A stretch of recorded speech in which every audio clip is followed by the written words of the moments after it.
কপালে টিপ, পরনে প্লাজোর মতো প্যান্ট, মুখে ঘোমটা দিয়ে মেয়েদের হলে প্রবেশ করেন এক যুবক। তখন কয়েকজন নারী শিক্ষার্থী ওই যুবকের হাঁটার ধরন ও পোশাক দেখে সন্দেহ হলে পিছু নেন তার। তবে সেখানে অন্ধকারে তাকে দেখতে না পেয়ে চারদিকে খোঁজাখুঁজি শুরু করেন তারা।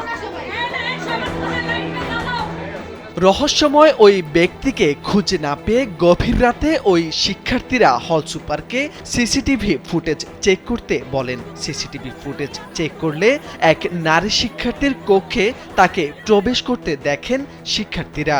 সেখানে গিয়ে অভিযুক্ত যুবক আশরাফুল ইসলাম পারভেজ সহ ওই কক্ষের এক নারী শিক্ষার্থীকে একসঙ্গে দেখতে পান তারা। এরপর শুরু হয় লঙ্কা কাণ্ড।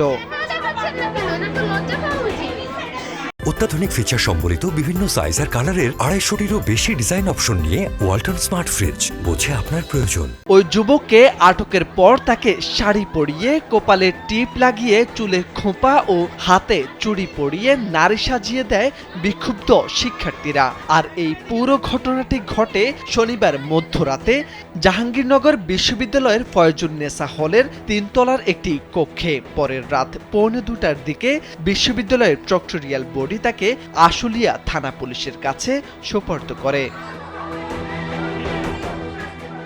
আটক ওই যুবকের নাম আশরাফুল ইসলাম পারভেজ। তিনি বিশ্ববিদ্যালয়ের চলমান 3 দিনব্যাপী হিম উৎসবে ঘুরতে এসেছিলেন বলে জানা গেছে। তার বাড়ি চট্টগ্রামের আগ্রাবাদের ডাবলমুরিং থানায়। ওই যুবক জানান যে তরুণীর কাছে এসেছিলেন তিনি।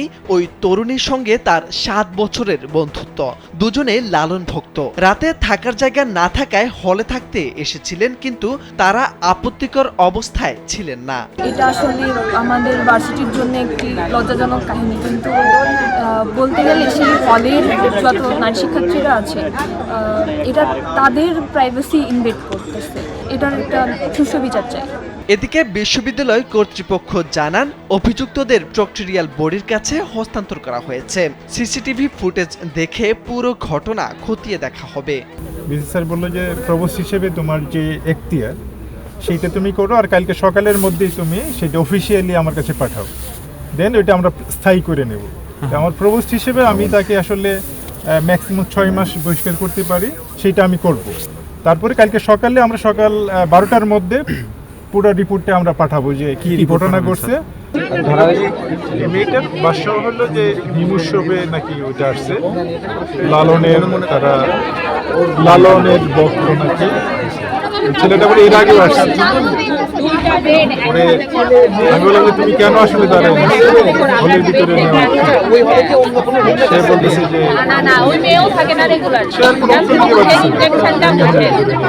এদিকে এই ঘটনার পর তাৎক্ষণিক প্রতিক্রিয়ায় ছাত্রীদের আবাসিক হলের নিরাপত্তা জোরদার করা এবং হলের শৃঙ্খলা ভঙ্গের ঘটনায় জড়িতদের যথাযথ আইন অনুযায়ী শাস্তির দাবিতে বিক্ষোভ মিছিল করে বিশ্ববিদ্যালয়ের সাধারণ শিক্ষার্থীরা। মোরশেদ আলম, কালবেলা।